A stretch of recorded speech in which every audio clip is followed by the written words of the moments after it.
Live now on the restream, which should be pumping us out to everybody else.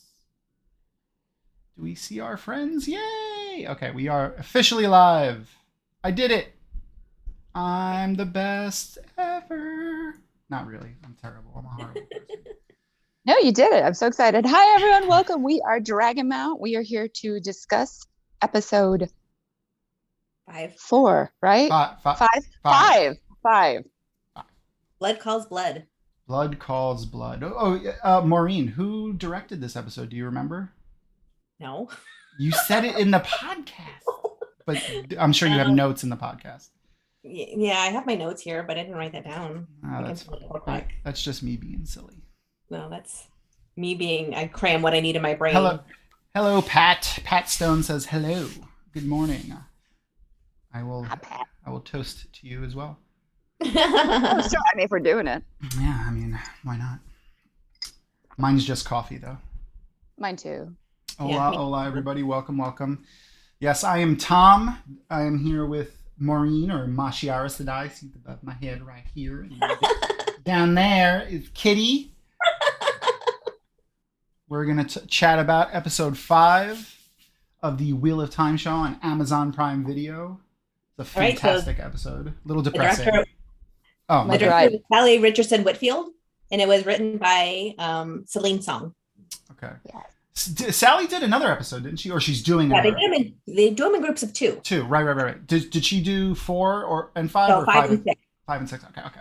That makes sense. So then also. Yeah. Okay.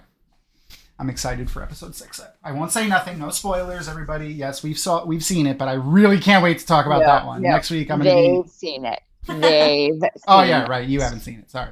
Yeah. I'm going to be doing a lot of flapping and squeeing next week because that episode, I really like that one. But anyway, this one was good too. Yes, I very much enjoyed this one. I think after 4 ended with like that explosion of power, and we had a battle, and there was a lot of forward momentum.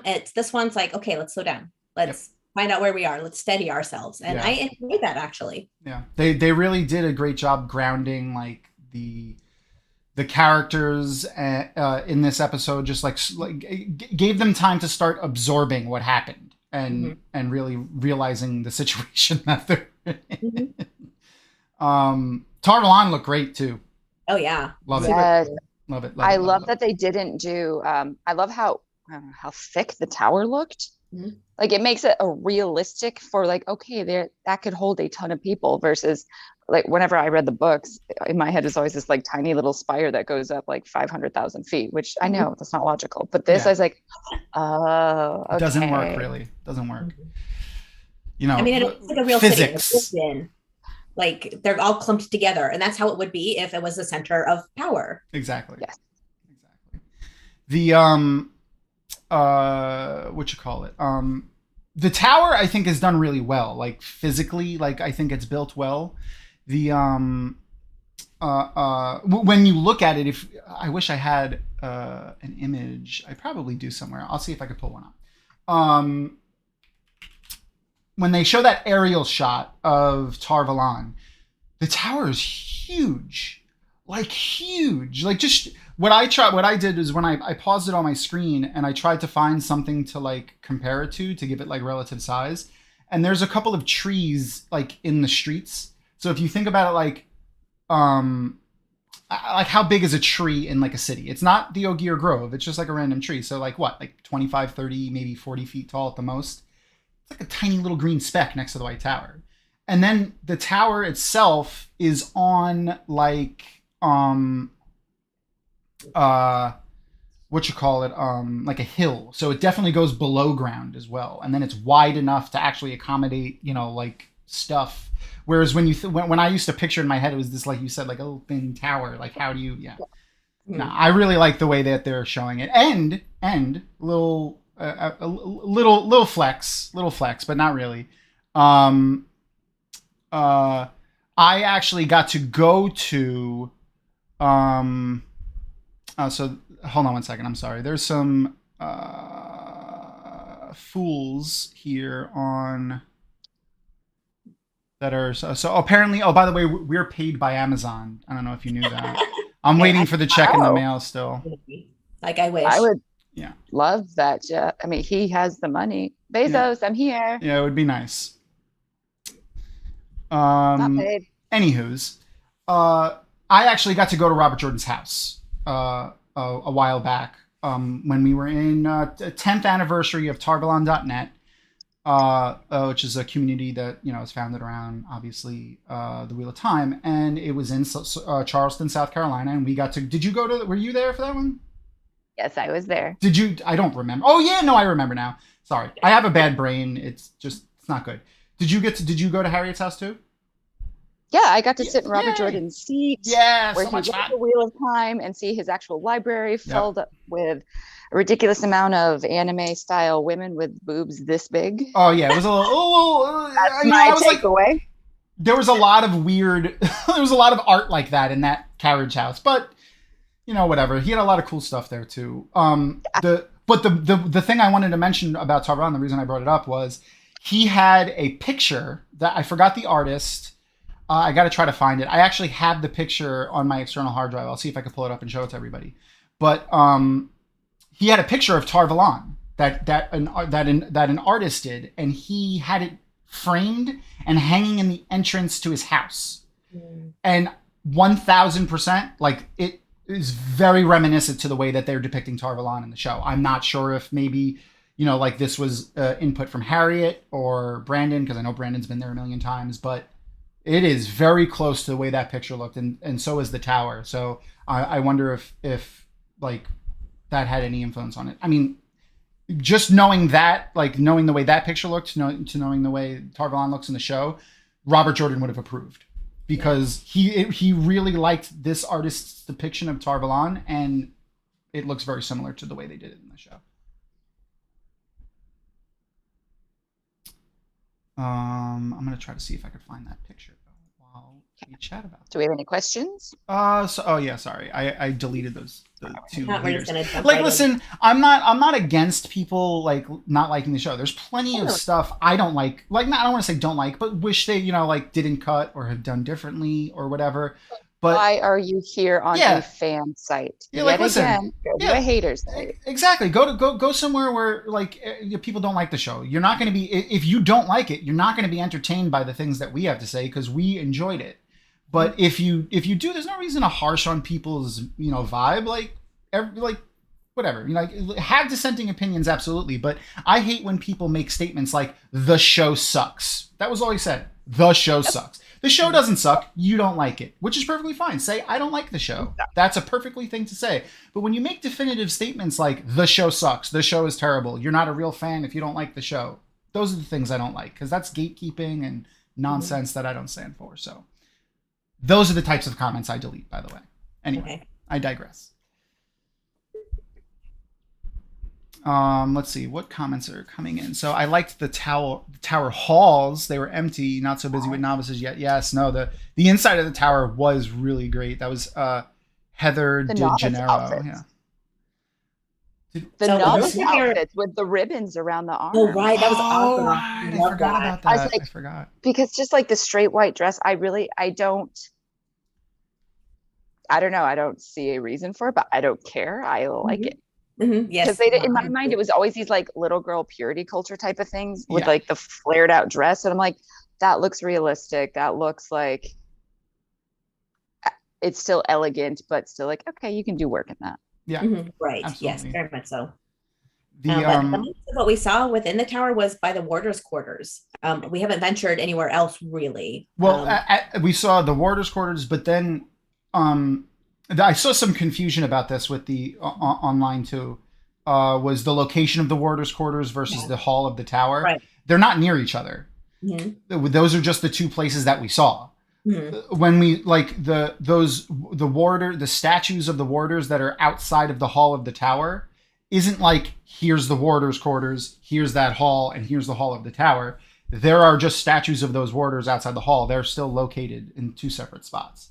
I don't know if like in the book I'm not sure what the training grounds were, and like where they had like the what did they call them? Someone to see. the warders in training. Mm-hmm. They had a title for them. Someone shouted out in the comments. It is the younglings, but I don't think that was the official title of the meeting. Whatever Gowan called his people. Yeah, younglings. It was younglings? Okay, that's what it was. I know they housed them in a separate building, but I'm not sure if the warders' quarters themselves were a separate building from the tower. I don't remember. Wouldn't the warders just stay with their Aes Sedai? Like, I remember in New Springs, we saw Elias. Some of them do. In the green quarters. Yeah, I mean, I'm sure some of them do, especially, like the ones that are married or have relationships or whatever.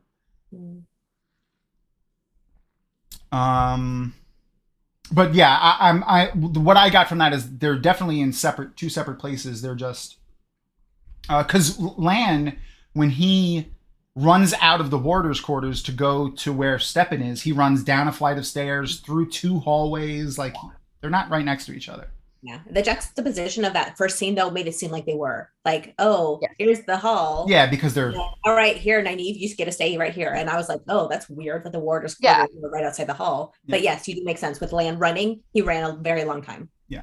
So Marasu said that they always thought that the warders stayed with their Aes Sedai in their apartments. Yeah, I think that probably a lot of them do.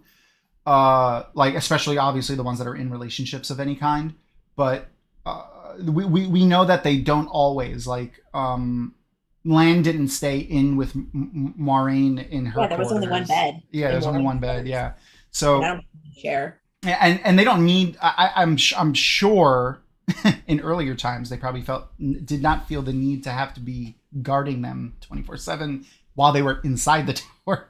That's true. That changed later, but yeah. So someone, I don't know if I saw this. Someone said that Rafe talked about how they came up with the grief ritual that they filmed for Stepan. In one of the extended things. I don't think I saw that. Okay, I haven't watched that one. Yeah, I don't think I saw that. I haven't caught up on the extended yet. The statues were fantastic. Do you think they're from recent last 500 years or even older? I don't know. The one that looks like Lenin is a little weird, but now Leandrin said they've been there almost as long as the tower. Yeah, she did say that. So they're probably old. I mean, the tower was built like 2,500 years ago, so I would say we can't even comprehend this timeline. Like, oh my God, America has not even been a country for like what 1/10 of that. Yeah, don't even get me started, man. That's one of the reasons I want to try to go to like. I want to go to like Japan or China, or I've always wanted to go to Egypt. I want to be somewhere that like, I want to touch a building that, has been there for 1,000 years. Like, like even just a wall in a hallway, like how many people walked by this hall? Like, I couldn't imagine somewhere like, the White Tower. I akin it to like maybe like the Vatican. Cause like, I mean, whatever about the religion, I don't care about that stuff. I'm talking about like, Alexander the Great walked down the steps of the Vatican. These people from history that are crazy. It would be, I imagine that same type of feel in the White Tower. Like the great Amyrlins of the past, and or even near the hall of the tower, like they brought Raelian Darksbane, the infamous false dragon. Ooh, should we go to the false dragon? Oh my God, that scene was so great. Oh, no, we can't talk about that yet. That's the next one. Him in the cage being pulled along and making like... Oh, that one, yes. Okay. Contact with session. I'm bad. There we go. Yeah, are you talking about Tom? There's something like that. I don't know what I'm talking about. Why did Amazon hire you to talk about this, Tom? Most of. I'm sorry. I'm going through to see if there's any comments to pull out. Yeah, so the possession of Logain. So they got another cage because he melted the first one. So somehow they got another cage. Like, do you think they used channeling, like pulling metals and stuff out of the ground? Oh, definitely. Constructed another one? Oh, definitely. No, because they also were by Tarvalon. I mean, they probably have a guy. Oh, so they're just like, oh, hey, send us out another cage. Yeah. I think they channeled it. I definitely think they channeled. I mean, they could have just had someone bring it out, but at one point he was just on the horse with that rope around his neck. So for like the ride up to Tarvalon, they didn't have to. Oh, right. Yeah, they might have brought it out for the parade. Yeah, it's just for a visual. They have a couple backups. That's true. That's true. The so How many people caught that whole thing with Logain was definitely in Matt's head? I thought it was. I don't think he was laughing in real life. Yeah. So if you watch the scene, first of all, nobody else in the entire place reacts to Logain hysterical laughing. Nobody. None of the Aes Sedai, none of the people in the streets.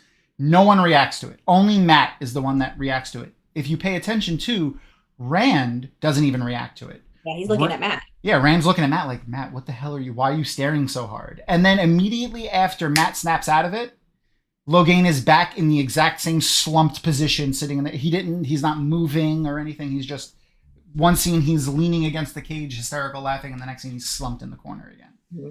So I'm pretty sure that was just all in Matt's head, which I've only, we watched it yesterday, and I know I need to watch them more than once, but it's the busy time of the year for me. Yes, it's definitely hard, especially working overnights. That's tough.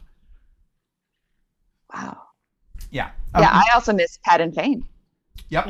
Yeah. For anyone who, what was the thing on the wall in Maureen's quarters? We'll talk about that in a minute. So someone remind me if one of you two have better brains than I do. Someone wants to talk about the thing that's hanging on Maureen's wall. One of the only things that's decorating her quarters. Very bare. So plain. One of the things I really liked about the parade, real quick, before we talk about Pat and Fane, was later actually in the episode. I forgot which warder says it, but it was Maxim. He says it was all Maxim when Leandrin got hit with the turnip or something. It's fantastic. So for those who didn't catch Pat and Fane, I'm proud of you too, Susan. She was proud of herself because she caught, or I'm sorry, I assumed, but they are proud of themselves because they caught the Pat and Fane reference. So you could hear the whistling right when Rand and Matt walk into the, the Light's Blessing, right? Yeah, the Light's Blessing Inn. You could see in the foreground of the shot, like a little bit of a torso and then hands crossed, and you could hear Pat and Fane's iconic whistling, which is, I feel like, going to be his calling card now. Yeah. There's another scene where you can see him in the background too. I saw a still of it. I did not see that. I just noticed the whistling and I was like, oh my gosh, that's Pat and Fane. And then you see his hand. Yeah. I saw someone posted on Twitter as well. I didn't catch that one. Mm-hmm. No, me neither. Even though I watched it like, I don't even know how many times at this point. But yeah, no, I still attest. I don't know if I've said it somewhere. I'm not sure if it was a YouTube recording or if it was with with you guys at some point. I'm still 1000% sure in a future episode, it might not even be this season. We're going to have like, maybe not an entire flashback episode, but a sequence of Pat and Fane and everything that he did in, leading up to, in all the events that happened in this first season. Like we're going to see him probably talking to a Myrgil in the first episode, or, to say, I think he's the one that killed those sheep. Mm-hmm. That land finds in the forest. Like that's the way he signaled this is the town to the Myrgil and the Trollocs. Yeah, I can see that. Yeah, and I also think that when in Shadow Logoth, when Matt finds the dagger, that shadow that he sees passing, that's Pat and Fane. Like if you pause it for a sec, you could see the hair and the tall, thin body. Yeah, and also Mashadar and Mordith. First of all, Mordith doesn't make an appearance, but Mashadar is not a shadow. Like that's not how Mashadar manifested. So yeah, I agree with you on that. That's totally Pat and Fane. Yeah, so I really think we're gonna get a sequence montage or something of Pat and Fane and all the stuff that he did. Yeah, once it becomes important, like as of right now, why do we care? Like there's no reason for us to care that he's following after. Yes. So I don't know. Yeah, I'm not sure how they're going to handle it and make us invested. Like why he's no different from anyone else right now. Yeah. So we have two questions. Hopper from Theoryland. Hello, Hopper. My fellow bearded friend. Asks, was there whistling in Shadow Logoth? And I believe, yes, there was whistling in Shadow Logoth. I think it's actually when they're riding on their horses into the city, or when they're walking into up the steps into that church-like building that they go into. Yeah, I'll have to double check that. I know that there was whispers, something that woke up Matt, and it might have been the whistling. I'm 90% sure there is whistling in Shadow Logoth as well. And then Marisu asked, how do you think the City Dark Friends like Dana contacted a Fade? So I don't know how the City Dark Friends would do it in like others, but how did Dana contact a Fade in that episode? It's a great question. Like, no idea. I mean, like she can't. If she can channel, it's not strong enough to be able to do anything, or she would have used it to subdue Rand and Mad and not die. If she can channel and it's a terangrial that requires channeling, maybe it's only a little bit. Maybe they have a terangrial that's really weak, or that doesn't require channeling. I don't know. Like we know that it doesn't matter your station in life to depict your station in the Dark Friend hierarchy, because they talk about in the books, at least, this is book canon, how lords and ladies will take orders from beggars in the Dark Friend hierarchy because you don't know where they rank. So she could be high ranking. I mean, yeah, she's just an innkeeper from this tiny little village, but maybe she's a high ranking Dark Friend. Who knows? Yeah, I'm not quite sure. I hope they get into that a little bit more. I would like to. That's just the way my brain works. Is I like to be able to understand the logistics and the logical everything behind it. So right now, my suspension of disbelief is okay. Yeah. But if they get to a point where they're not explaining how she could call a Murderall, I think I'll be a little bit more upset. Yeah, I think to be honest, that they're doing that they're keeping the shadow mysterious at this point because they want it to be like.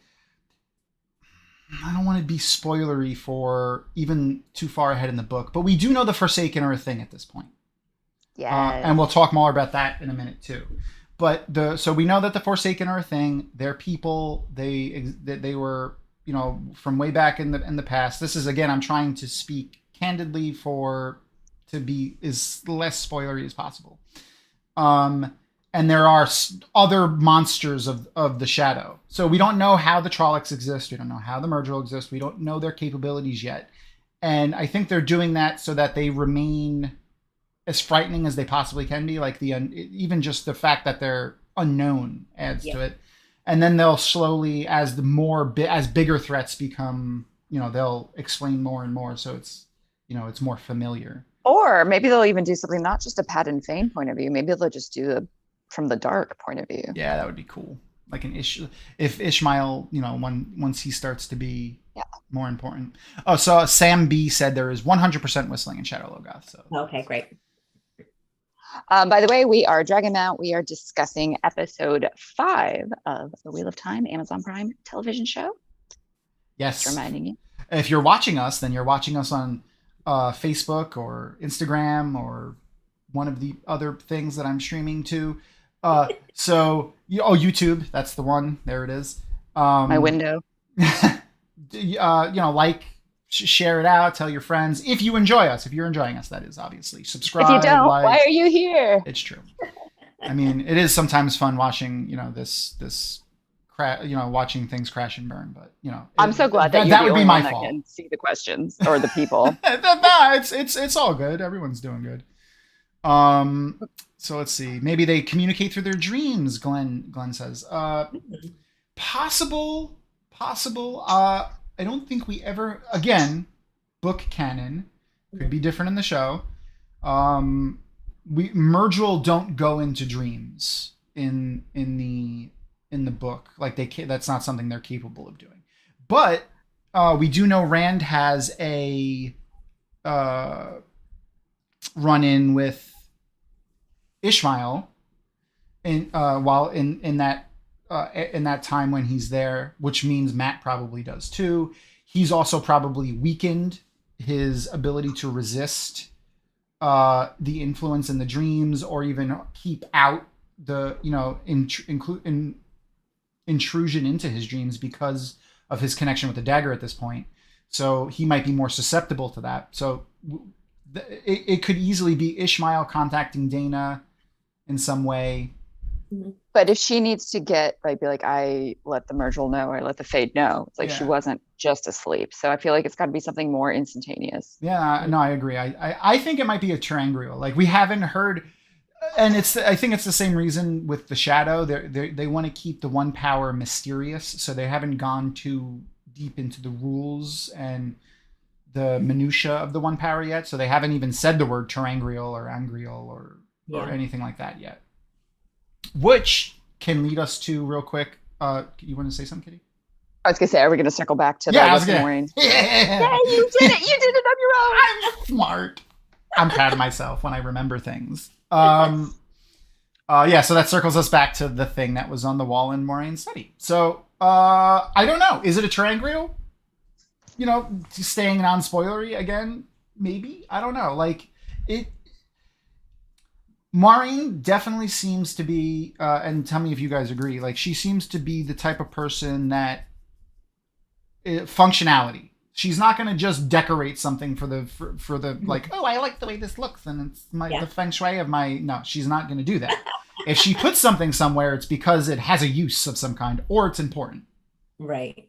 Not. Yeah, and the fact that she stares at it so intently, like there's something there. Absolutely, I think it's definitely something. I don't know what.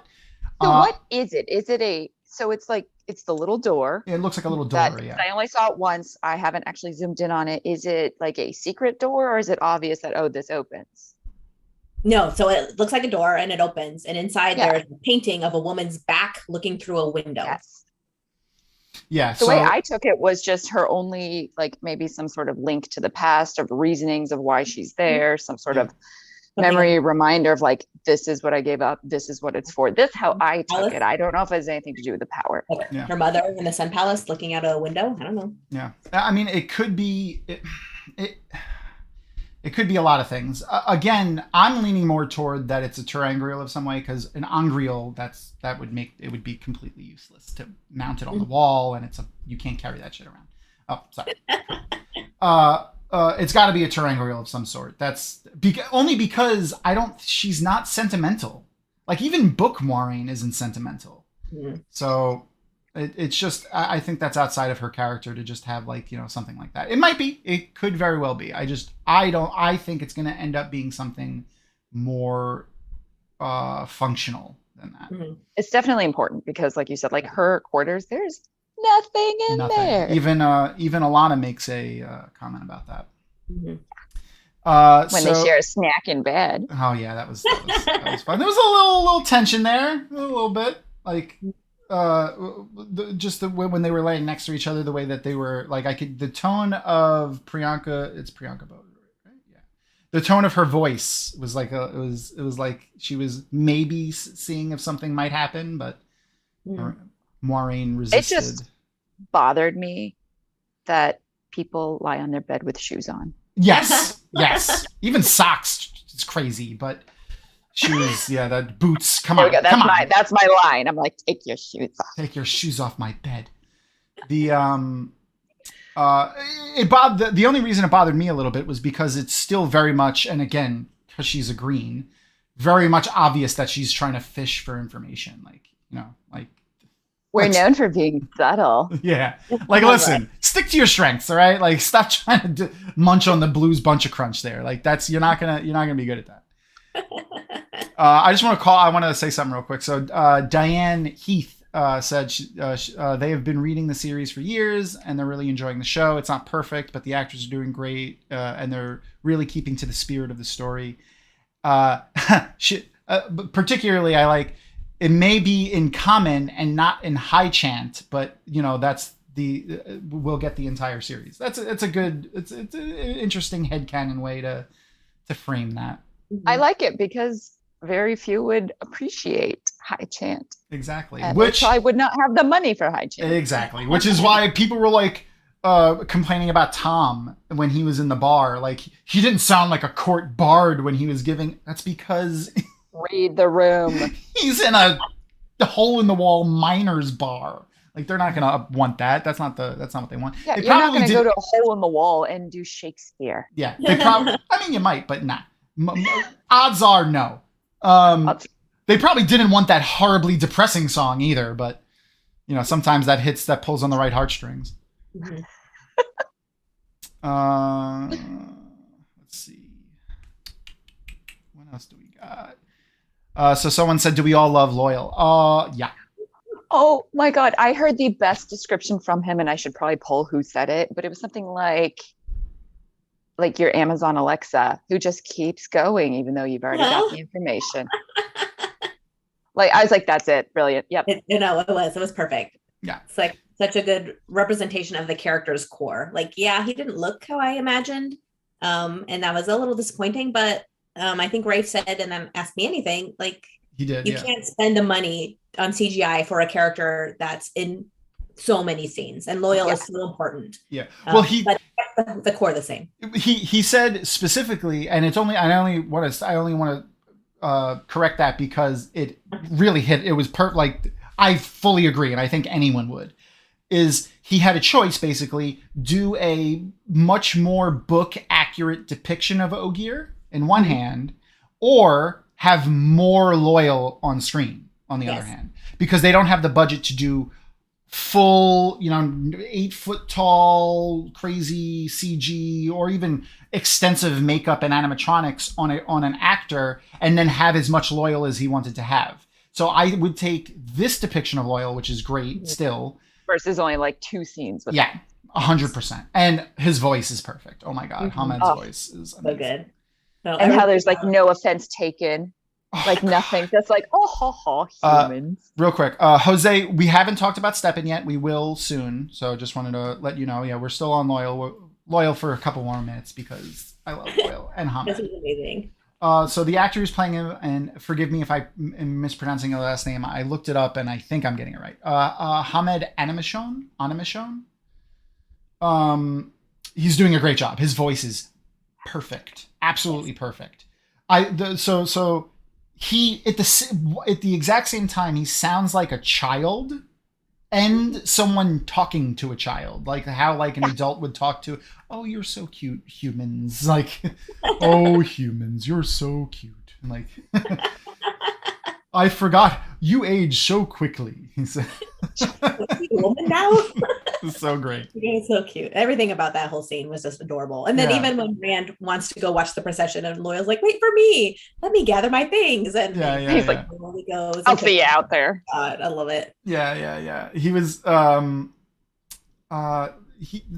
is in this, right? Did they? Yeah. Yeah. He finds her and brings her. It's so great. He's Rand, and he was basically like, I saw a woman with a braid, and obviously, if she has a braid, that means she is from the Two Rivers. So I knew she was like spoken like someone who's only read it in a book, like. And they're having this huge emotional reunion, and he's just so like, and he's just in the background still. Amazon Alexa way. Yeah, it's hilarious. It's absolutely hilarious.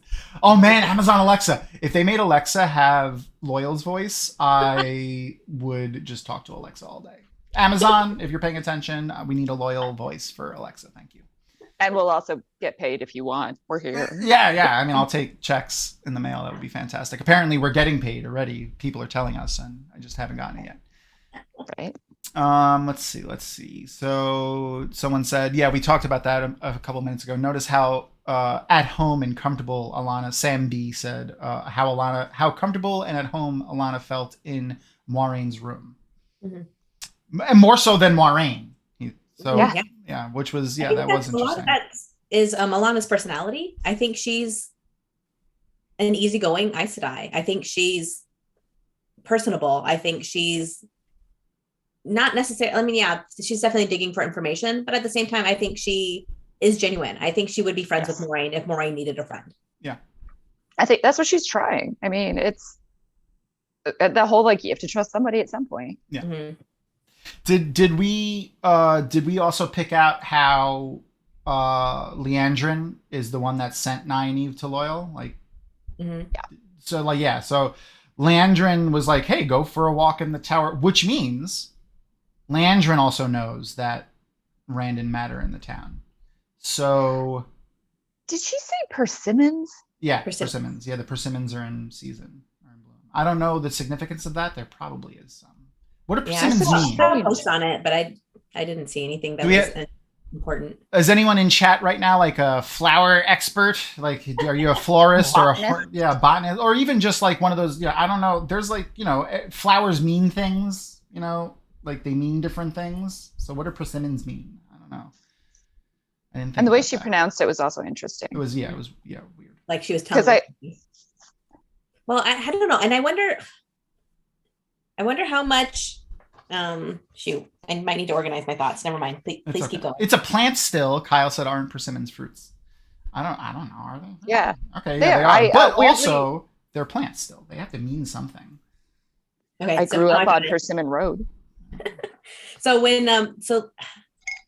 Moraine and Leandrin talk, and Leandrin implies that she thinks Nynaeve might choose red. So I wonder if Leandrin is just trying to be overly polite and warm up to Nynaeve. And there's not anything really sinister, just that she's like, oh, I'm nice, and you're a healer, so you might like to look at these things in the garden. That's fair. I honestly think that so. Well, actually, real quick, I want to pull something that someone said also. So Cara Lee Alford said that you can actually see a shimmer when Maureen opens the door on the thing that she has on her wall. So it might be warded. I got to go back and check that out. I missed that, so good catch there. Okay, awesome. I also haven't seen that posted anywhere, so you might have been the first person to say that. I want to go back and check that out. But then that definitely means that's not just a picture. That's something very special if it is warded. Has anyone else picked up that maybe Leandrin, like maybe they're not going to have Elida, that Leandrin might be? That's what I've heard. I don't know if I'm believing that, but since they did bring up the point that everyone's like gathering behind Leandrin and everybody, only Moraine is now the highest in the power to be able to take her on with and Swan. So it is, I believe, a possibility. Mm-hmm. Yeah, I can see that happening. Sorry. But then Leandrin's character would change a lot if she's taking Elida's position. It would change, but so to try to remain a little bit unspoilery, maybe we'll go full book spoiler in a little bit, so we could talk a little bit more in depth about that. But for now, I'll try to remain as much book spoiler free as possible. Leandrin's later story arc doesn't necessarily have to be her. Like, it's not super duper important. I mean, it's fun-ish, it's a fun-ish addition to read, but I could easily see them just giving the stuff that she does later to somebody else, and making her character fall into Elida. But then at that point, why?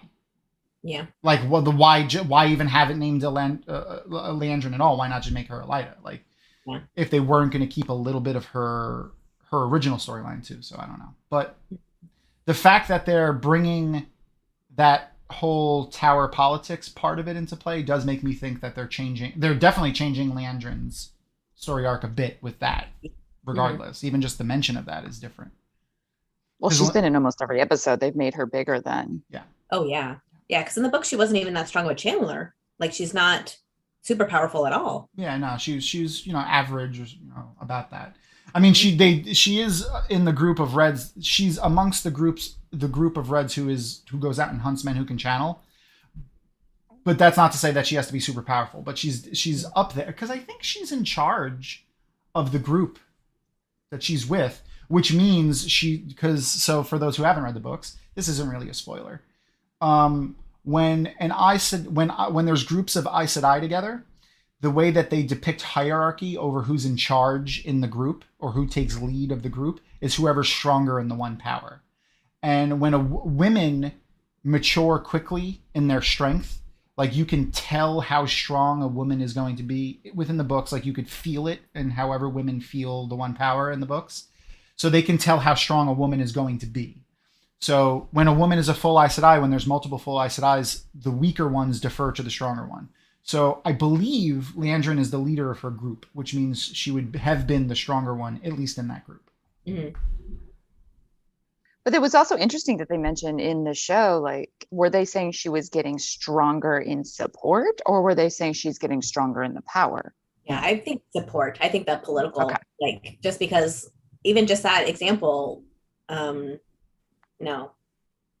she's scheming.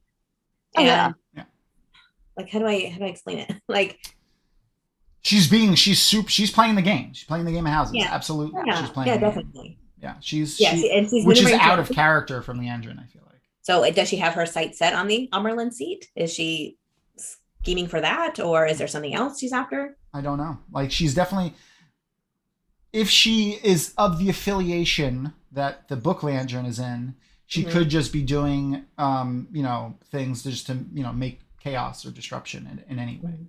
But yeah, I don't know.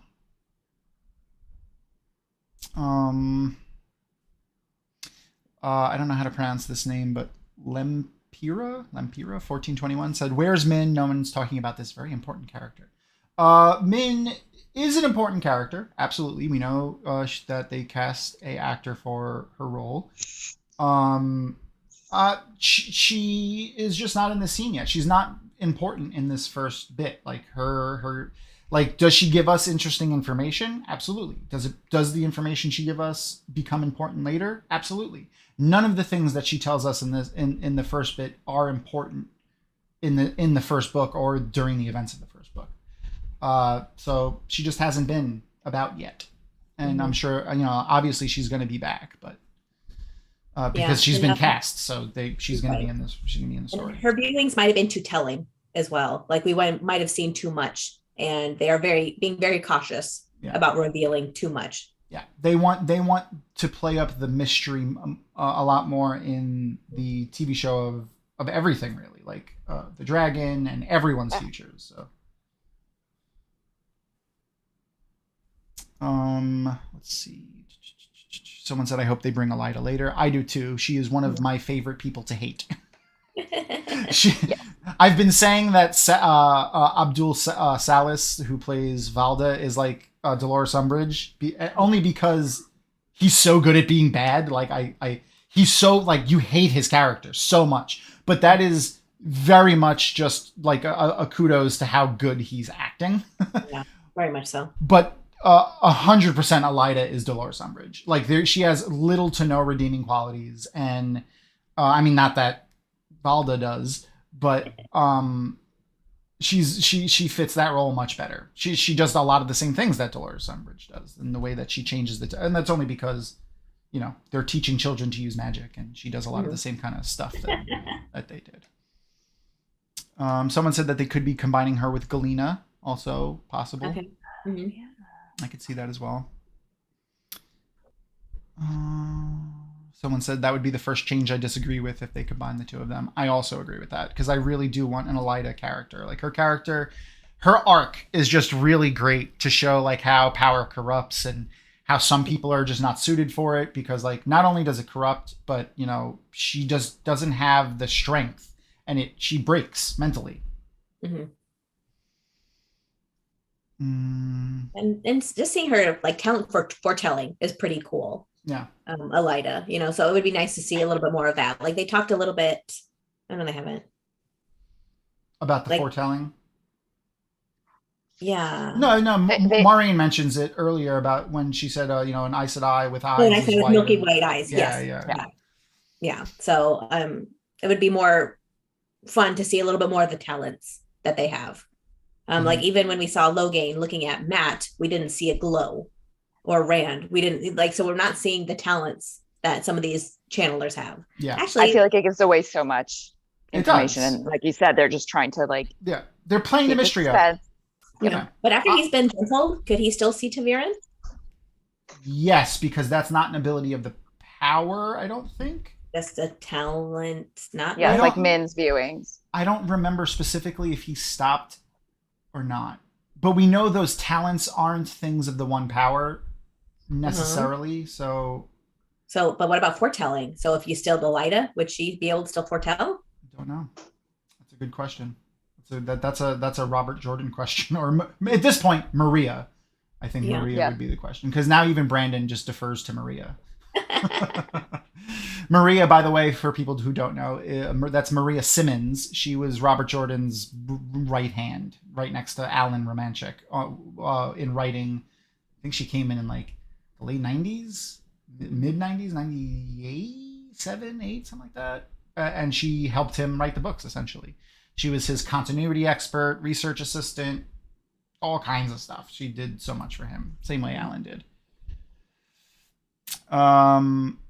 I figured since Suan is so this is Bill and Heather Thornton. I figured since Suan is arriving from Camelin that Elida and Elaine might be with her. That's possible. 100% reasonable. 100%. Yep. Fair. Yes. And then Ken Jack said the Red Aja interaction with the Shaunchin makes Leandrin a perfect character because she had a lot of significant interaction with the Shaunchin. So yeah, that does make a lot of sense that they're playing her up a bit.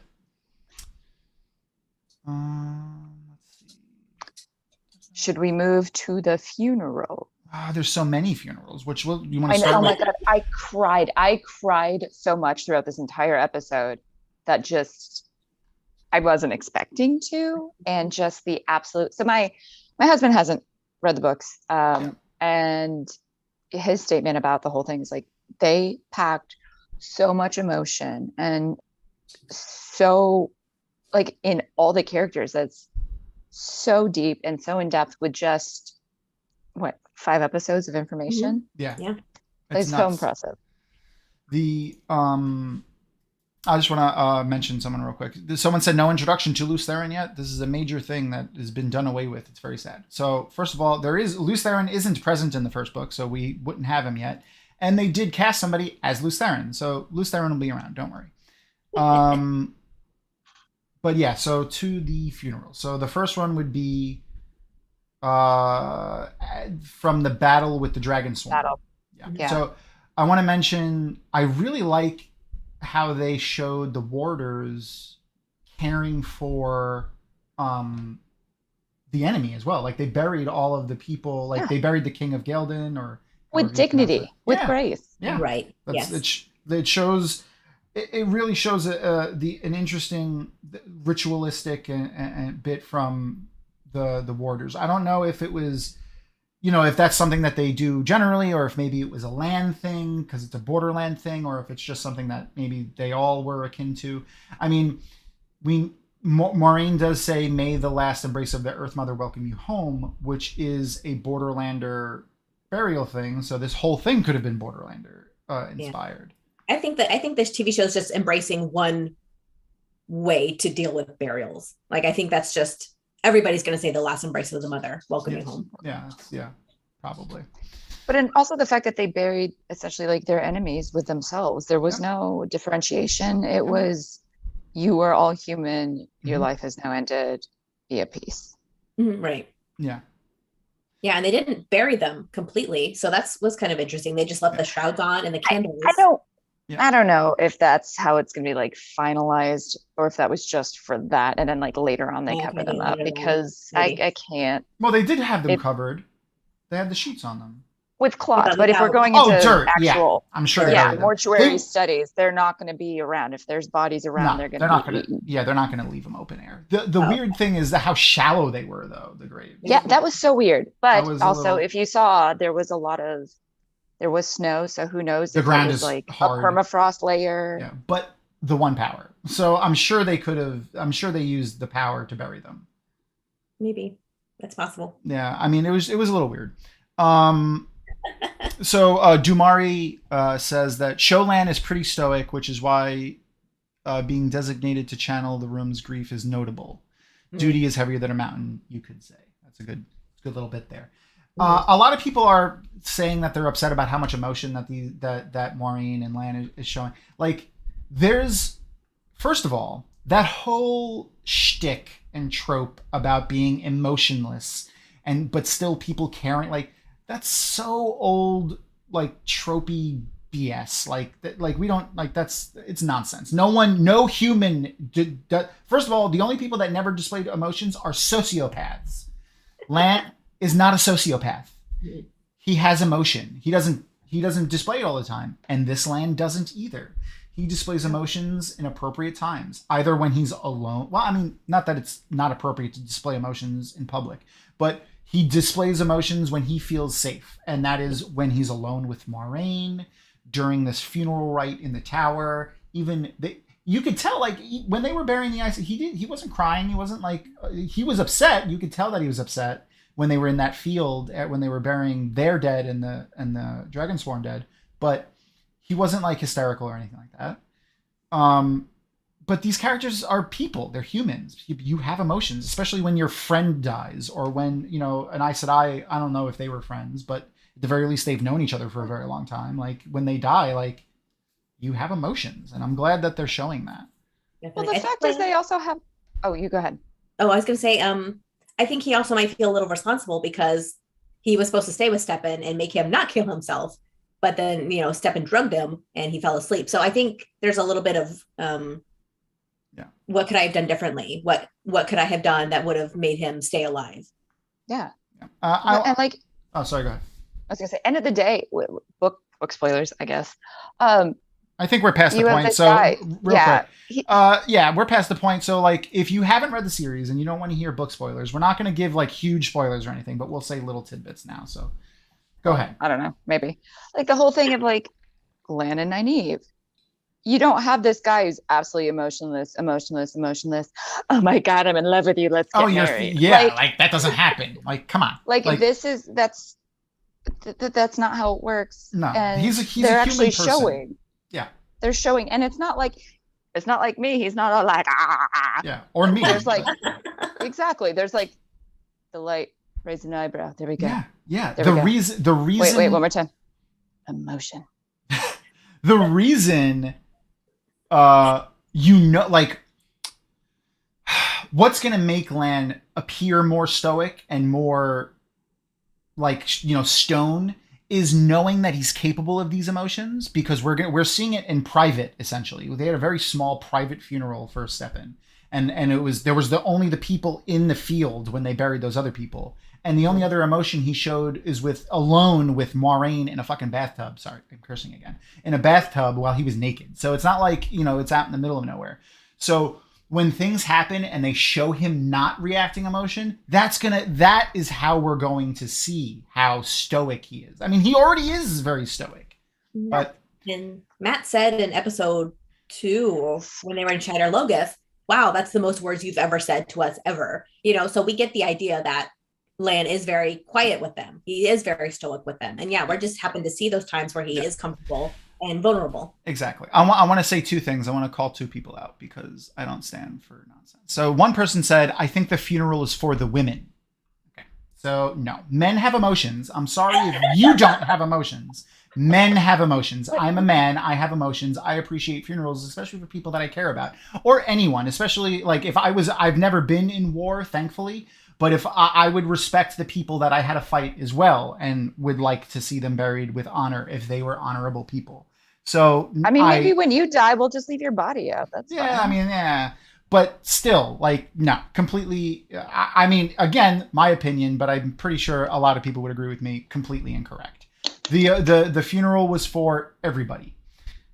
And then another person said that Lan was raised with zero emotional maturity in the books, and that they've diverted away from how the character is written.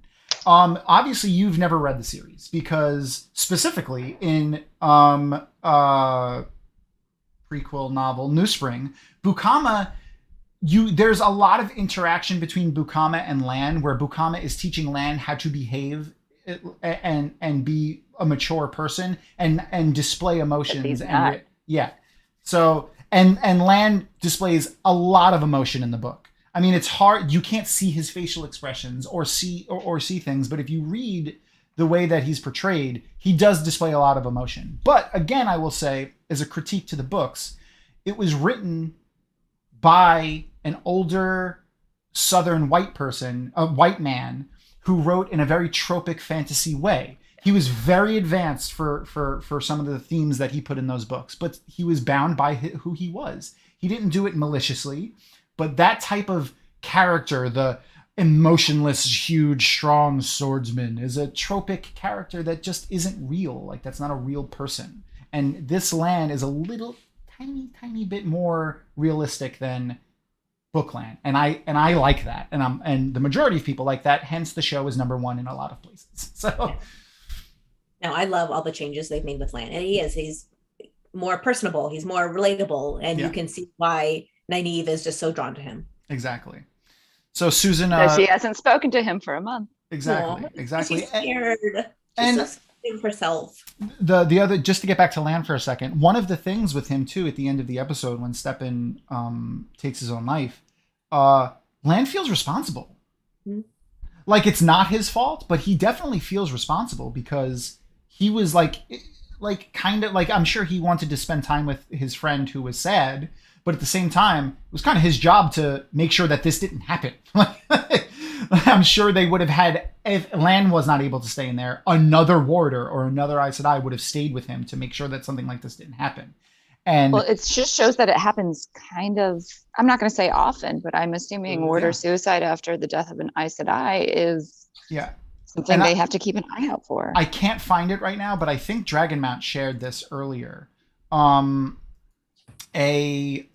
Twitter post, like someone like Dragonmount reshared a Twitter post from a veteran who commented on this specifically, on how I'm trying to see if I could find it on as a vet, having to deal with your comrades committing suicide is a very real thing that they have to deal with, and that he really appreciated how they depicted it and the emotions behind it. And that's something that we have to think about. Like these they're people. Like the warders are people, and to make them more realistic gives representation to people like that, and that's what I like to see. Mm-hmm. So someone said this person's name is Delta Tesseract. I guess as a response to my thing that I said before, Spock wasn't a sociopath. He also displayed a lot of emotion just in his own way. He's also not human. Yeah, he was also not human, but he displayed a lot of emotion. That was like literally the entire theme of his character. Like for a Vulcan. And then even within the lore of Star Trek, they say that they have emotions, and they like everyone has emotions. They just control them differently. So it's still very different. Interesting thing also about the funeral that goes to book lore is that they do talk about how white is the color of funerals, and they kept that. And I was very appreciative of that. Like some of the smaller details that they're bringing in. That I mean, there's how many words are in the book? A gabillion? 4 million or something like that. I was close, but there's so many details you could pull that it's nice to see stuff. And I know there's going to be throughout rewatch looking in the scenes, be like, oh, here's another. Like, this isn't just like, oh, we know the main storyline. This is, oh no, we've actually looked into the details. The other little bit, especially in the beginning with circling around Karenia's death, they had her boots in the stirrups of her horse. And that is a specific call out to, first of all, just horse riding. Like that's something that you would do with someone who died, like out on a cattle drive or something like that, where you would put their boots in the horse, and it shows that, this rider will no longer ride this horse. But the fact that they were facing backward was significant in the sense of like a military type of way.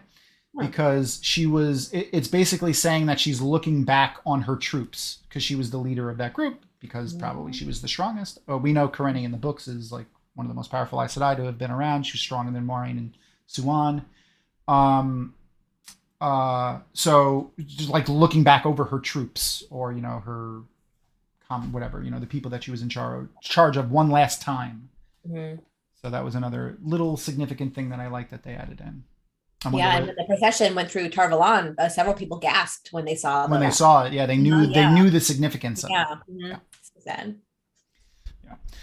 So Dumari or Daumari. I'm sorry if I'm pronouncing your name wrong. I'm bad at pronunciations. They said that white is the funeral color in East Asian cultures. So that's an interesting little tidbit. I always say Robert Jordan stealth taught us about real world cultures and mythology and religions, like in the Wheel of Time, like because there's so much in there. I love what they're doing with the TV series. I came across Eye of the World in my early 20s. Yeah, me too. I came across Eye of the World when I was like 13. It was actually introduced to me by my best friend in middle school's older brother. His name's Keith. I don't know if he's watching this, but thanks. Let's see. I don't know if the show mentions it.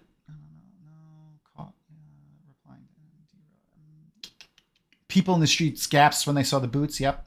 Someone just pointed that out.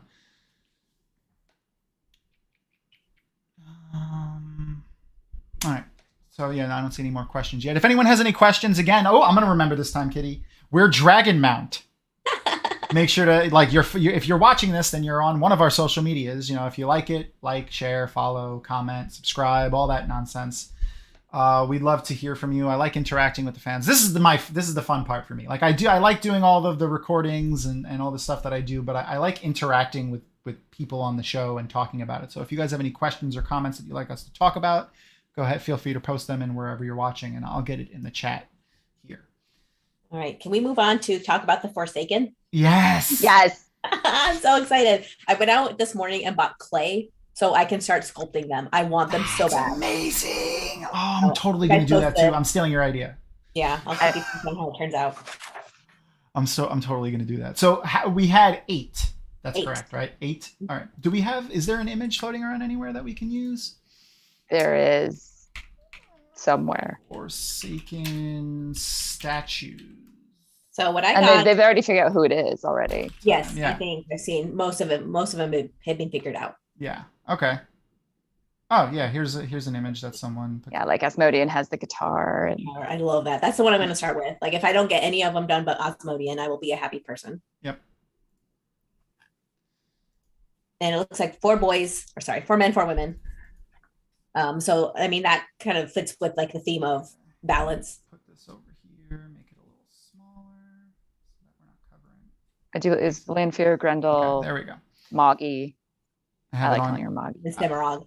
I threw it on the screen so it's next to us. Okay, awesome. Great job. So yeah, I mean Grendel is so on the right it's the long hair, the woman with her arms crossed under her breasts with very prominent breasts. Oh, that one. Yeah. So that's probably Grendel, just knowing her character. The one that I picked out immediately was Samael or Samael, because it's the shortest one and it has a full beard. It looks like too that there might be a scar, because we know he has a scar, so it looks like one of the eyes might be different. There's obviously he has 2 eyes, but one side of his face looks distinctly different than the other side, so it could be scarred. Mm-hmm. The right one, someone said the right one, the rightmost one is Grendel, obviously. And then someone said Shorty is Samael. So. Yes, that makes sense. One in the middle is probably Ishmael. I mean, looks the least That's the human. one they zoom in on. That he was Steppen says praying to. Yeah, but also so in the way the picture that I have right now, actually, you know what? I'll send you guys the picture so that you know what I'm talking about. I'll put in our super secret Slack. Right. We have a super secret Slack. Okay. So the center one would maybe be Ishmael, but the one, if you look, so the 2 over from that one looks actually like Ishmael, like the way he is in the show, like that mask. That one kind of looks like it. But he's got a guitar. That one's Asmodean. Oh, it does have a guitar. It is Asmodean. I'm wrong. I'm wrong. And far left, I think there's a couple of webs on it. Yes. Yeah. So the spider. Spider. Mm-hmm. And then I don't know if anybody out there is also looking at the picture. I don't know if we could post it anywhere. Well, I have it on the screen, so they can see it. So they can see it. Yeah, awesome. They can see it. Yeah. Cool. I'm getting better at the whole thing of this stuff that we're doing. Streaming. Good words. Yeah. I'm a genius. Okay, but then the one next to Grendel, in between Grendel and Asmodean, that demon dread? Maybe. Yeah, I mean, I guess that's the only other man that's not identified, so it would have to be. So Ishmael, I mean, that's that short bearded one that looks almost like a werewolf is definitely not. It's Samael. It's not Demandred. Demandred's clean shaven. That one has to be the only one of them. But then that means no Ravin either. I mean, so I guess a lot. So I guess the big 13 is a question, lot. I guess the big question, and we'll poll ourselves here, the 3 of us, and if you guys feel like doing a poll in chat, I'll keep count. Let us know. do you think that these are all like these 8 are the 8 Forsaken and that's it? There's no more Forsaken. I think that would make sense that they trim it down. 13 is a lot to manage From like a budgetary and like TV show filmmaking right. And just standpoint. even viewers would be confused. Like, who is this new Forsaken? Why do we care? Yeah, especially if they're only going to be in depending on how long the series is actually going to be, that's way too many points of view. That's the other issue with this book for the adaptation. The points of view is you cannot put it on TV. You can't put it on film. It's too much. So that means we have Magi, what do we say? Masana, Grendel, Lanfear, obviously. Then we have Samel, Asmodean, Ishi, and who was the 4th dude? Demandred? Oh, Demandred. Wow. Yeah, I don't think Masana was there. It's not Masana. So then who's the 4th woman? It was Grendel, Lanfear, Gideon, Semirog. Semiraj. Okay. So. Yeah, one book spoilers. She's the one that goes to the Shan-Chan, right? Yeah. Yes. Yeah. So she's, I think, would be really important. So Masana, So we're missing Masana, Ravin, Bilal, Balthamol. Oh, Agenor? Did we talk about Agenor? Was he there? Agenor. I think somebody said one of them was Agenor in a post I saw earlier. Did someone maybe? Say that? So then do we know? I think we need Demandred. So we don't have a Demandred? No, we would have to have Demandred. Yeah, I mean, he's so important. I mean, is he? Right? I only care about Lanfear. We all know that. Yeah, that's true. I mean, you know what? I'm like, as I think about it, is like the specific character of Demandred really that important? And especially because like in the books, Samel and Demandred, Samael, their reasoning for, I always said Samel in my head, and like now what I always say. Oh no, it's hard. It's so hard. Yeah, I know how to pronounce it, I just don't. Like I know how to pronounce Aiel, and I still say Ale. Like their characters are so similar. Like the reason they turned to the shadow was out of jealousy of Lews Therin, and like Samael is so close in the one power to Lews Therin and Demandred. Like you almost can't tell that Demandred is stronger. Like they're almost the exact same person. So you could like the actions that they perform in the series are very important, but you could just put those two characters together and have one of them do both. So that's a mashup I would be okay with. Yeah. The only one that I feel they're losing out on is Ravin with his whole storyline. Maybe that's Ravin then. Maybe it's not Agenor. Maybe it's Ravin. But Agenor, I mean, yeah, I guess like they could take Agenor and Ravin and put them together and have him be because Agenor was a molecular biologist. So like that's where the Trollocs in the books, again, book spoilers for this is book canon, so it could be different in the show. But book canon, Agenor, right, is the one that created the Shadowspawn. Yes. And that was through literal like science. He did it with science. He might have augmented his science with the one power, but he turned to the shadow in the books again because the Aes Sedai and the hierarchy of the society wouldn't let him experiment on humans. So they mention actually in the series that he experimented on plants and flowers and animals, but less so animals, more so plants. But he went to the shadow because the Dark One was like, yeah, go ahead, man, have fun. Yeah, they're not known for their ethics. Yeah. So yeah, I definitely think they could combine Ravin and him and just have, whatever, however they name him, Agenor, Ravin. The books, he dies in Eye of the World and then comes back as Asengar. Then takes the form of Dashiva, the Ashaman. Yeah. Like I don't know if he does anything that's super important. He doesn't. I don't know. Like, and really... that's convoluted for like exactly. It's a convoluted storyline for something that is potentially not needed for film. Yeah. So like we have to trim down. Yeah. The huge storylines. The stuff that happens is important. Like the stuff that the character does is important, but it doesn't have to be that character. Yeah. It doesn't have to be Osengar or Dashiva that does those things. It could just be another Ashaman or another channeler, or even some of those things don't need to happen. Yeah. But yeah. So someone asked, do we think we're going to get to Camelin? So that goes into Robin's whole storyline with Camelin. Yes. I mean, it's a hugely important city where, I mean, we're going to see it. We know that Elaine is cast, so she's the daughter heir of that country. So I'm sure we're going to see it. You know, that's where did they mention Camelin in the show yet? Yeah. Because it's mentioned in the, yeah. The Amaryllin's coming back from Camelin. Yeah. That's right. So maybe we'll even see it soonish, depending on like. I don't know. Well, we still don't have a timeline for season 2, but we do know it's filmed, like, or it's being filmed. Yeah. So because Matt, innkeeper Hatch over at the Dusty Wheel, when he interviewed the cast, Rosamund called in, and she called in while on set filming season 2. So that's awesome. So they're definitely filming season 2. But yeah, no, I do hope we get to see Cam. I don't think we're going to see it in this first season. There's no reason to go there now. Yeah, right now. Like there'll be a reason later, but there's no reason to go there now. I think our next destinations are hopefully the Ways. Yes. Then Faldara, the Blight, and Eye of the World.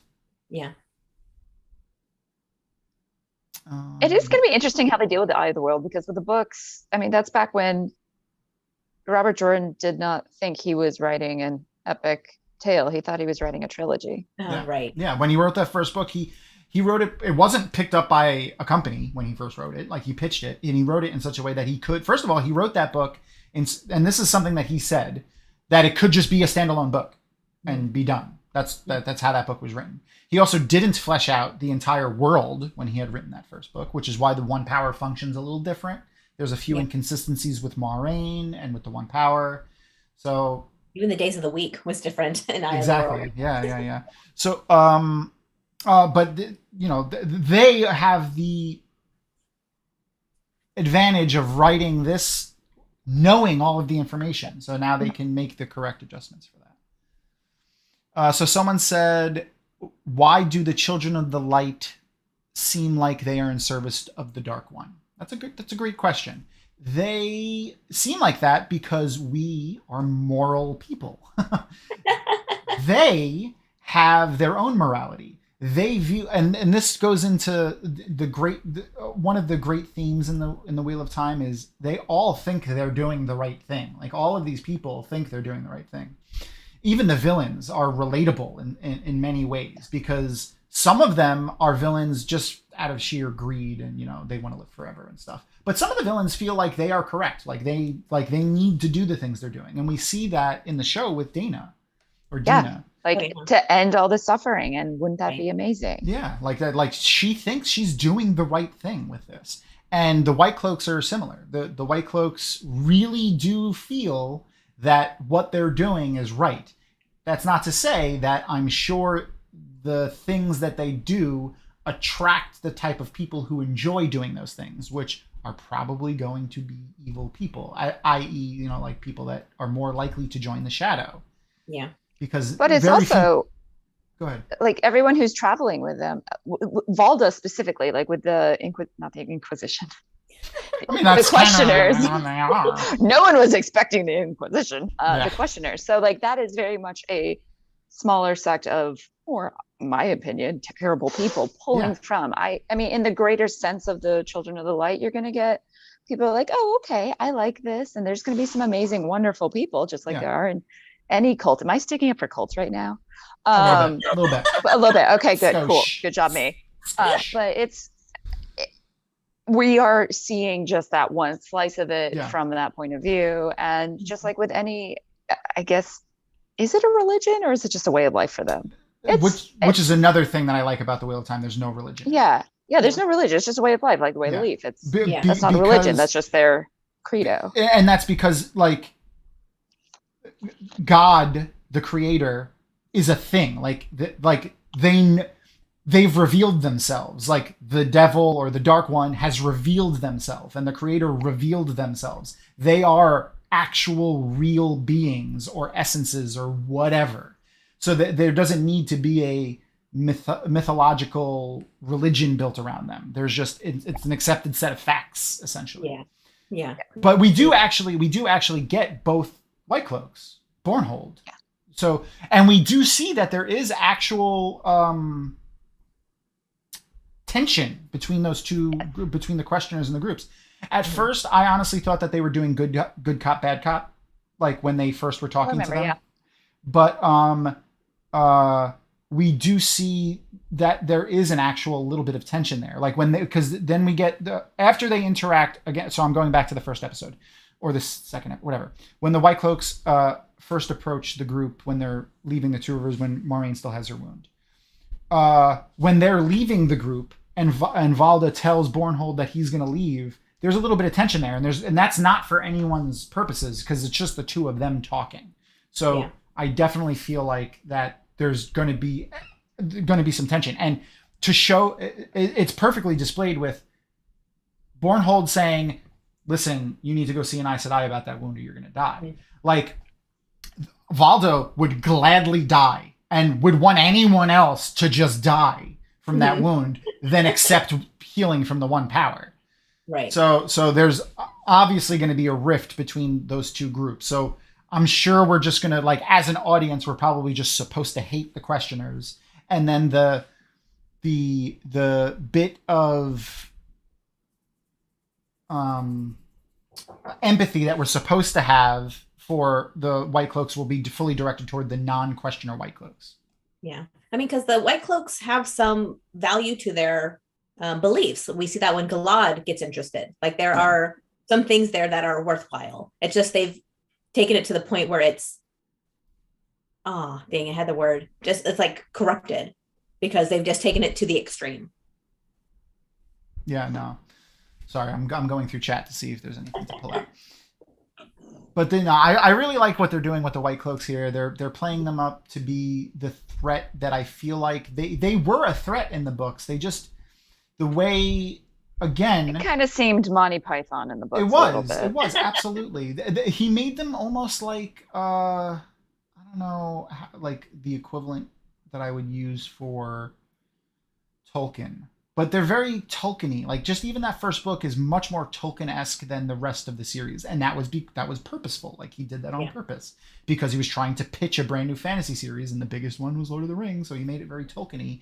And like they were buffoonish, the White Cloaks. Like the first time we see them on screen is Matt playing a prank on them. So like it's from the first moment we met them, they were just kind of like a nuisance to they took themselves seriously, but nobody else did. Versus now this show taking them takes them seriously. I like what they're doing with them because I like that there's not just this is the human element. Like they're not of the shadow. I mean, we know from the books there are White Cloaks who are Dark Friends, but they're not of the shadow. This threat isn't of the shadow. It's human in making. It's human bigotry and gatekeeping and stuff like that. That is where this villain comes from. The villain of the White Cloaks. World in black and white. Like it's either you're good or you're bad. Yeah. And I like that there's a lot of gray. Yes. Or white. I don't know. Mm-hmm. White Cloaks. I don't know.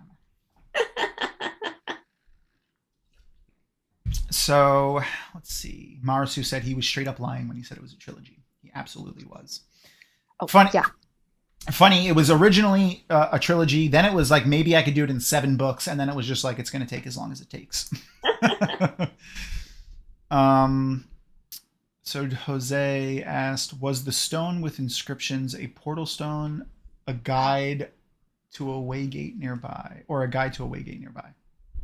Yeah, I don't know. It's a good question. I don't know if we're going to have portal stones in this one. I mean, the waygate is very different from the waygates in the books. In the books, it doesn't require channeling to open and close them. So that immediately it just changes a lot of implications. Again, so a little bit of book spoilers. The Shadow uses the ways to transport Trollocs around in the books. That's how they got the Trollocs to the Two Rivers in the first place. I mean, it has to be the same with this because they've been wondering how did the Trollocs get there so fast, and so it has to be the same. But that if it's the same, that means they have a channeler channeling the way gates open and closed already. Like there's that's a distinct difference. The threat before was so significant because they were technically easy to open. You know, if you knew the correct process, you could just open them. It's just like it's a leaf. Yeah. You move the leaf, like, Yeah. and I can appreciate that. But over 3,000 years, you really think somebody's not going to just accidentally pocket that leaf? Well, the only reason why it was maybe not was because, like, I want to say 80% of the way gates were in special places, like places that were significant. The one in the storeroom of that person's house in Camelin obviously wasn't, but also the way gates themselves look like stone walls, like stone. Yeah. It wasn't like an obvious like pick me up leaf. Like it looked like when they describe it in the book. Yeah, it looked like it was part of the wall, and then Maureen suddenly reaches and pulls a leaf that looked like it was part of the wall a moment ago. That's how it was written, at least. But I digress. This requires channeling, so that changes the amount of ease that it would be to open. But also in the books, they were created entirely by men who can channel, or at least that's how it was implied. I guess women could have helped them. Men, when they started going crazy, they sought the sanctuary of the steading so that they wouldn't channel and they wouldn't go crazy. So that was how a lot of men who can channel lived for a very long time after the breaking, because they went into steading and stayed there. And they created the ways as a means to travel from steading to steading. Which means they were possibly created entirely by men who can channel. But a woman who can channel opens this one. So it just, with the minutiae and technical aspects of the one power, how does that work? Like, you know, it just makes a lot of interesting changes that aren't bad. They just are going to either just not explain them at all or have to come up with a new bit of lore, which I like. Like, because again, that lore isn't important. Like, it's not story breaking if they change that. It's just new, which is great because now we get more new Wheel of Time time. So we are getting towards an hour and a half. We should do last couple questions and wrap it up. Well, we got to talk about Steppen real quick. We haven't talked about him. That's what I'm saying. Like, yes. Let's get back. Like, we haven't even seen the ways yet. Why are we here? Okay, so someone asked, do we like the way gate? I do. Do you guys like the way gate? Yeah, I think it's fine. I mean, it's a different interpretation of it, but yeah, I like the way it looks. So someone wants predictions for episode 6. We'll leave those for Kitty because Maureen and I have seen episode 6, so I will not make any predictions for that, but we'll leave that to Kitty. I don't know if I have specific predictions because I don't know exactly where they're going to end season 1. Like, what big event is going to end season 1? Good question. Is it going to be running from the tower? Is it going to be the actual Eye of the World? I don't think so, because nothing's been mentioned about that. Or are we actually going to find out who the dragon is by the end of season 1? Because season 2 is already being filmed, so we already know we're getting a season 2. So do they already have to reveal the dragon? So questions. So the one question was, this is a very important question. It's very serious. When is Bella coming back? I was waiting for that. Yeah. Marasu said that. No, I really. Thank you, Marasu. She needs to be named again because she's a very important pony. Yes. It is interesting. And who is she with right now? Where is Bella? She was left outside Shadar Logoth. The horses ran off when they scattered. They gathered them back up though, because Lan. Is she with Egwene? I think she's either with Egwene or with Lan and Moiraine. I think she's actually with Nynaeve. I think she's in Tar Valon right now. I think she's in Tar Valon in the stables, making friends. And if you look at, I don't remember if it's in a specific episode extras, but I remember seeing it on the computer in one of the episode extras, or just if you go to like the main site of the show on Amazon, it lists the creatures. And there's currently 3 creatures: Trollocs, Myrtle, and Bella. Not horses, Bella. Bella. Yeah. No, we're not giving you any small predictions for episode 6. Those of us who have seen it. Sorry. I like keeping my relationship with Amazon intact. Thank you. Um, let's see. Is there any last little bits? Anybody have any questions that you want us to go into real fast? Just scrolling back up to see if there's anything we missed. So, Katie, you mentioned Steppen. Did you have something? Oh, right, Steppen. It's interesting that the whole relationship with Lan and his feeling his guilt, but I don't think anybody could have stopped him. No. Yes. And if they did, it would have just prolonged it. Yes. Which is sad. So it's tragic. And just, I also love what they did with the ring of that ring doesn't go to any other Aes Sedai. Yeah. That meant a lot to me. And I recently read a post about somebody complaining about the rings and how the old rings that Badali jewelers sold were just like so dainty and they could be used as a wedding ring. And I'm like, I'm sorry, this is a statement piece that has to be recognized from almost 20 feet away. Yeah. That's how it is in the books. It's always like the ring. And if it's just like a simple band looking snake, no, it needs to They'd have to be like, seen. Excuse me, hold on. Oh yeah, you're an Aes Sedai. Like, come on. Yeah. No, it's got to be Aes Sedai because nothing else can be mistaken for it. And exactly. I love how they did that. And yet again, it's the shawls. Yeah, it's basically like their badge. Like, if they were like police officers, like they're the servants of all. So like you need to be able to see them from far away. Like, you're not going to have a cute little pin. It's going to be. Yeah. Exactly. And I just love I hope like in my head now that where the rings are melted down is where the new rings are made of. So everyone still gets pieces of past sisters. Exactly. Mm-hmm. I love that. It's a wheel, it's a circle. Rebirth, reuse, recycling, yay. Did you see also that they took the stone out of the? Yes, I was wondering ring? about that. Yeah. Yes. So I wonder what they do with the stones. Like, do they have like like in the like a memorial or something? Mm-hmm. Like a wall where it's like a green stone and her name or something.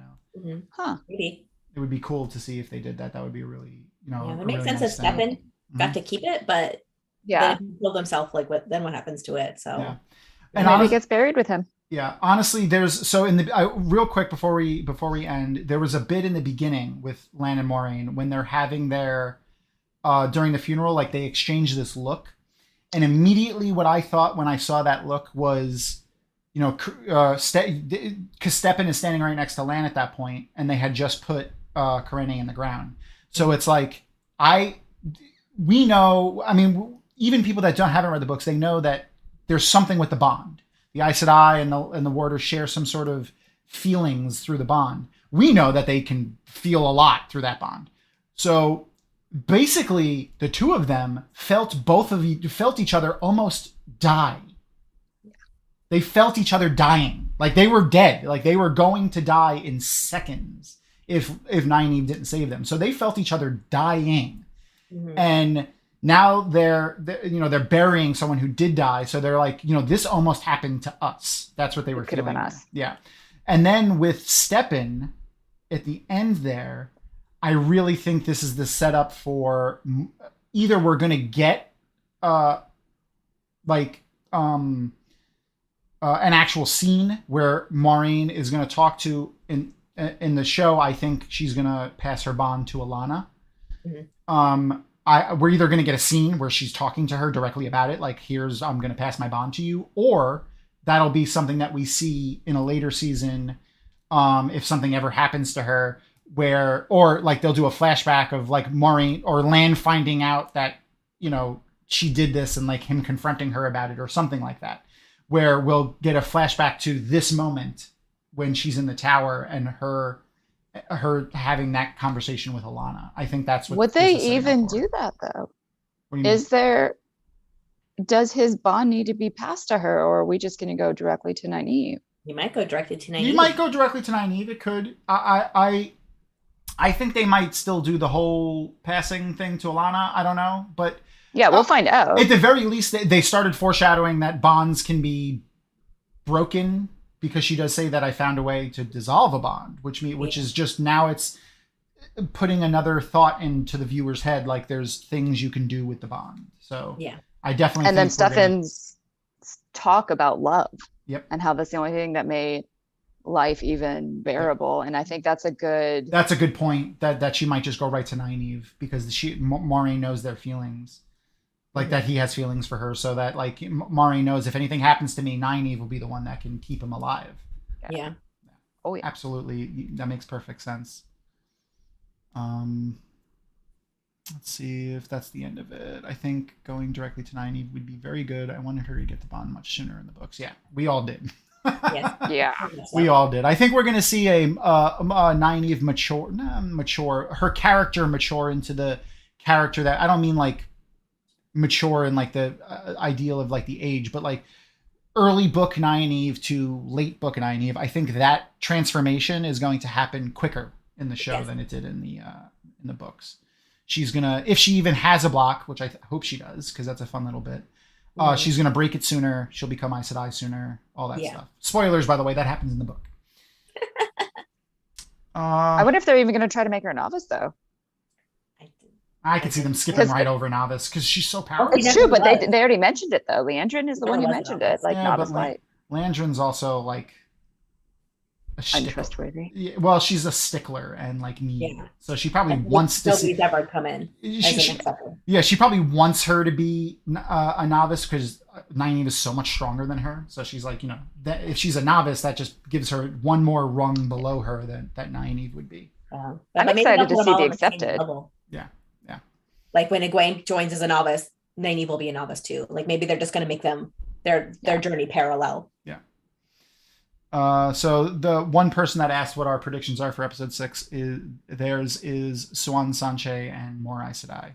I agree. Like obviously, I can see that. Yeah, I mean, like that's a great I mean, prediction, mainly because they said it in this episode. Like Alana says, so you know, Siuan will be back. So she's back. She just got back from Camelin. So if we didn't see her in the next episode, that'd be kind of. I'm excited to see her relationship with Moraine and seeing how that's going to go. Like, is it going to go books, or is it going to go with how they're going now, like opposing factions? Mm-hmm. Well, in the books, they publicly they thought that they were So, and I think they're doing a great job showing that, because they didn't do that great of a job in the books showing how much every Aes Sedai thought that they hated each other. Yeah. Like, because we got Moraine's perspective in her head, and then their first interaction, they were friends. Whereas they really did have this whole thing that they're doing where it was like they hated each other. All the Aes Sedai thought they hated, except for Varen. But it's the long game. Long so game. I'm glad they're playing that up more in this, so we get to see it better. More obvious.